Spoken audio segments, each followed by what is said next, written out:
सभी को एक बार फिर से आप सभी का स्वागत है।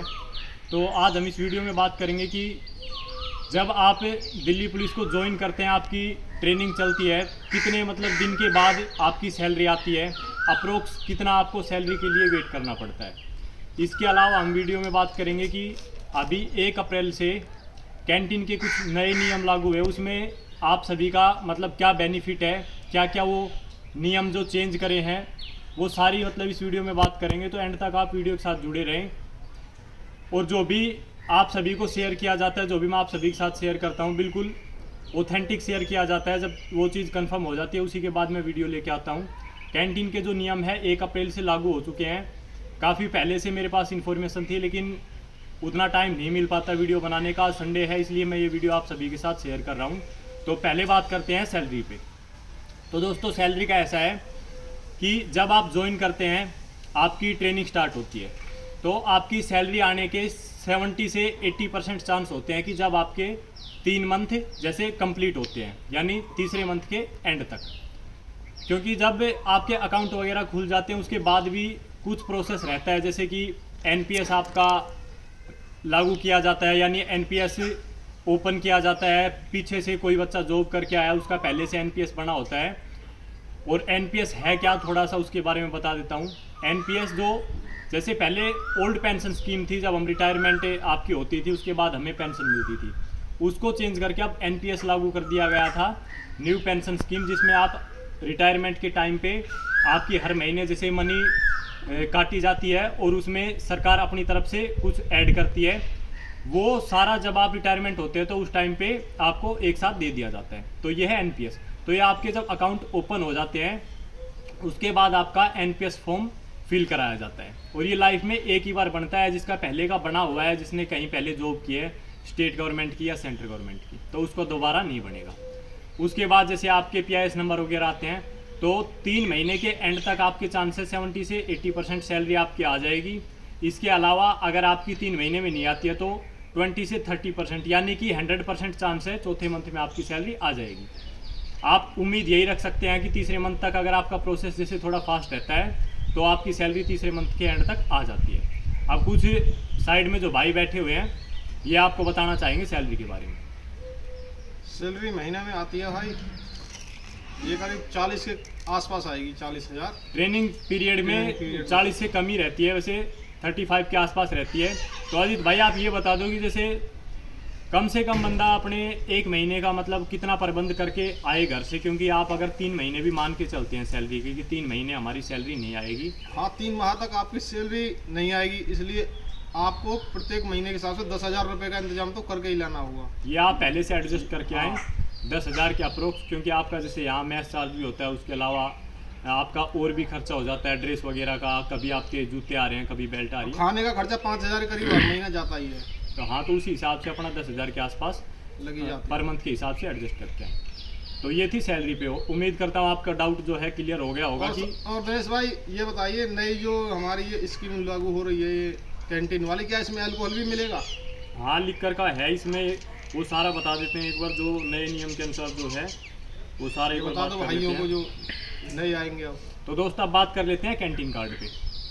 तो ये 1 अप्रैल से लागू हो चुका है और कंप्लीट ये मेरे पास 1 अप्रैल को आ गया था कि क्या क्या जो नियम है वो नए लागू हैं। तो एक एक पॉइंट टू पॉइंट बात करते हैं। तो आप सभी को पता है कि दिल्ली पुलिस गृह मंत्रालय के अधीन है।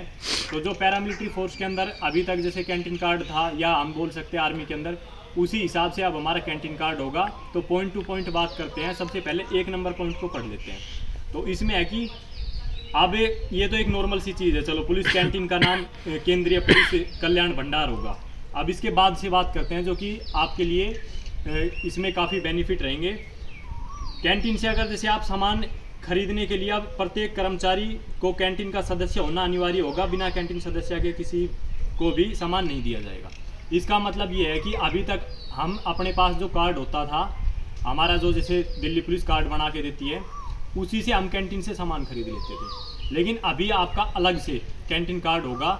जैसे आपने देखा होगा जो पैरामिलिट्री फोर्सेस के अंदर रहता है, अलग से सेपरेट कार्ड बनाया जाता है कैंटीन के लिए।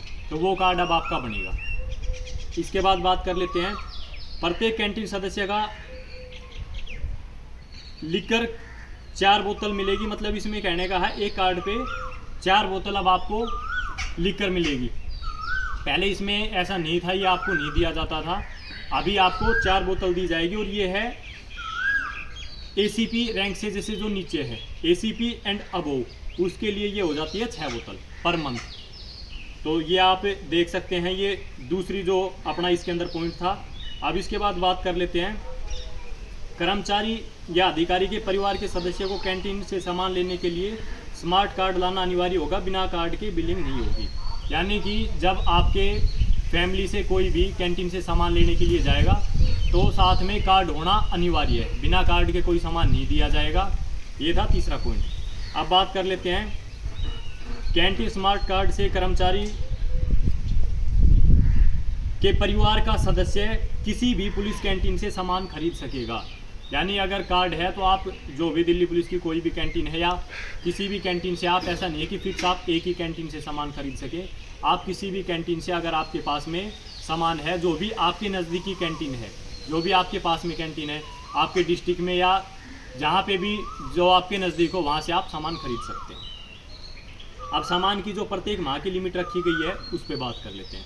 कांस्टेबल और हेड कांस्टेबल, इसके लिए 8000।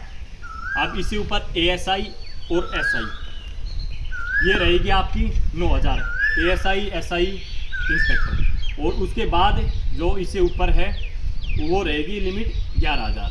तो constable head constable 8000, ASI SI inspector 9000, इससे ऊपर अगर है तो 11000। ये लिमिट 1200 रुपये से ज़्यादा के सामान यानी इलेक्ट्रॉनिक के अलावा होगी।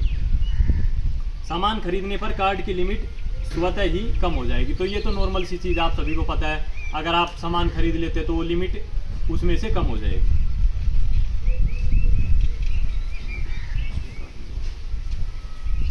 और इसके अलावा ये था कि जैसे आप जो पे करेंगे वो डेबिट या क्रेडिट कार्ड से कर पाएंगे, नगद भुगतान आपका स्वीकार नहीं होगा। नगद भुगतान पूरी तरह बंद रहेगा। तो दोस्तों इस वीडियो में इतना ही। उम्मीद करता हूँ कि जो इन्फॉर्मेशन आप सभी के साथ शेयर की गई काफ़ी आपके लिए हेल्पफुल रहेगी, और ऐसे ही ऑथेंटिक इन्फॉर्मेशन आप सभी के साथ शेयर करते रहेंगे। अपने चैनल को ज़रूर सब्सक्राइब करें भाई, लाइक जरूर करें और सब्सक्राइब कर लें चैनल को भाई के को। तो दोस्तों सभी से निवेदन है। धन्यवाद।